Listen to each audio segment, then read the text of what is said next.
Prior to the Galactic Empire's rise to power, Ennix Devian grew up on the core world's planet of Abregado Ray, a major manufacturing and trade-orientated planet, and the third of 5 worlds in the Abregado system.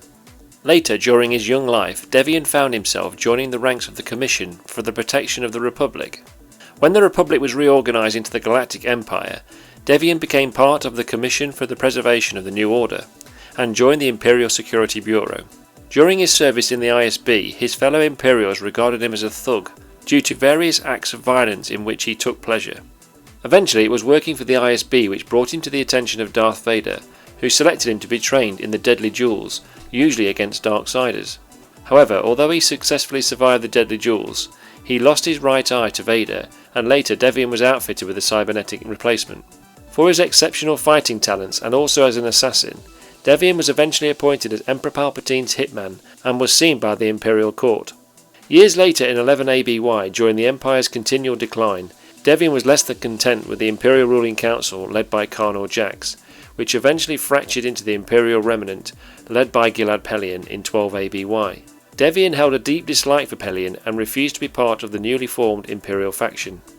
The former Assassin considered himself as an Imperial purist, and in 13 ABY he formed a breakaway faction called the Restored Empire.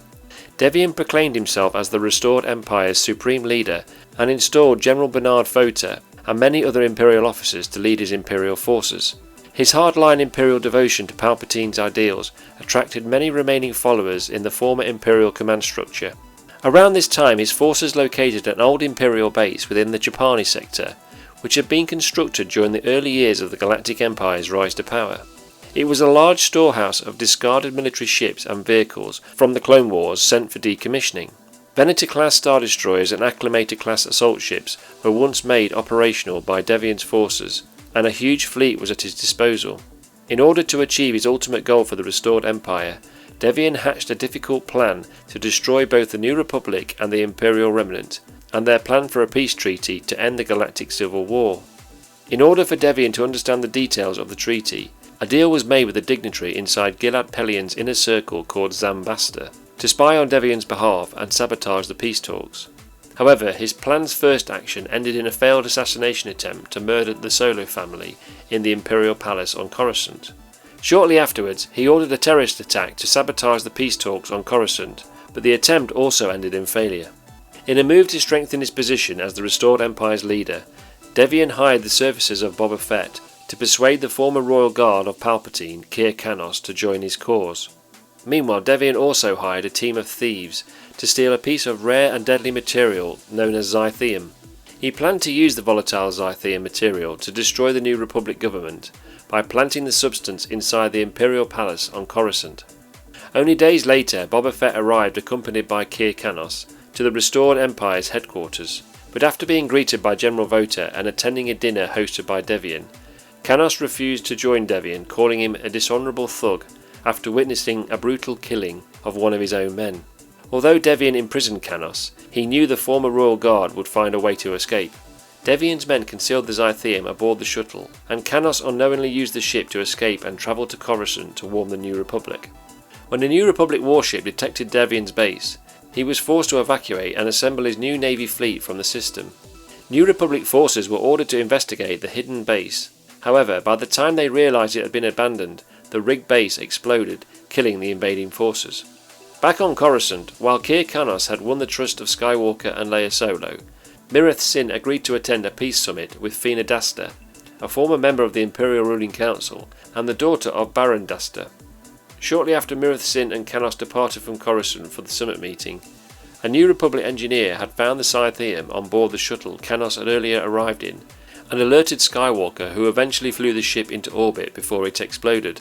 When Mirith Sin and Kanos arrived to the summit location, Fina Dasta and Zambastor were waiting to begin the discussions.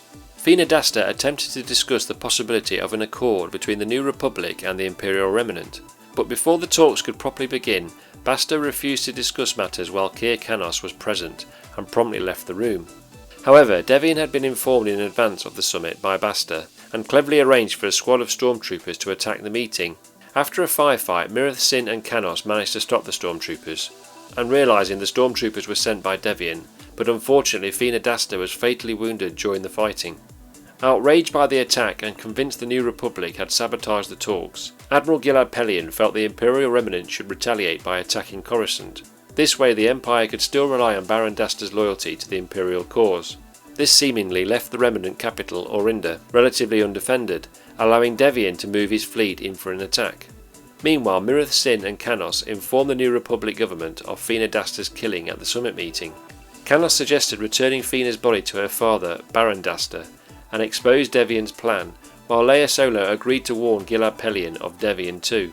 Realising Devian was behind the attack, Pellaeon swiftly ordered the Imperial fleet to return to Orinda. Before Pellaeon's fleet could arrive in time, Devian and his men boarded Pellaeon's flagship and forced the Admiral to surrender. Devian offered Pellaeon to build an empire greater than ever imagined, but also ensured Basta was seen as a traitor on the Council of Moffs. An outraged Pellaeon promptly killed him by shooting him in the forehead. While Pellaeon was seized, he told Devian that it was actually the last chance for him to surrender, which amused the restored Empire's leader. However, as they spoke, Devian's forces were surprised by reinforcements in the form of Baron Dasta's fleet, which had been hidden behind Orinda's moon, ready to strike when the time was right. Baron Dasta also tricked Devian into thinking the attempt on his daughter's life had failed by revealing the clone of his late daughter. In an attempt to regain control, General Vota stepped forward to execute Pellaeon, but Mirith Sin shot him in the back. A firefight broke out between the two sides, and Devian's attempt to kill Pellaeon was thwarted by Mirith Sin again. Attempting to escape, Devian was followed by Kir Canos back to his Lambert-class shuttle, where Devian was confronted by him. Canos easily killed a squad of stormtroopers ordered by Devian to attack. Realising he should fight Canos in combat, Devian unsheathed his Vibro lance for a fight to the death. Matching each other blow for blow, Devian saw the opportunity to stab Canos in the left shoulder. It was at that moment that Devian chose to reveal to Canos that his loyalty to Palpatine was all a ploy to serve his own ambition. With Devian satisfied he had won the contest between them. Out of the blue, Canos rose up to sever Devian's blade in two and impaled him through the heart. With Devian's dying breaths, he felt he had won the duel, but Canos reminded Devian of Darth Vader's rule, to never be sure of yourself until your opponent is dead. After Devian's death, the restored Empire as an Imperial splinter faction fragmented and disappeared along with his Imperial vision. Subscribe to the channel for more Legends Imperial videos, and please leave a like and a comment on your Star Wars views. Thank you for watching, long live the Empire, and as always, may the Force be with you.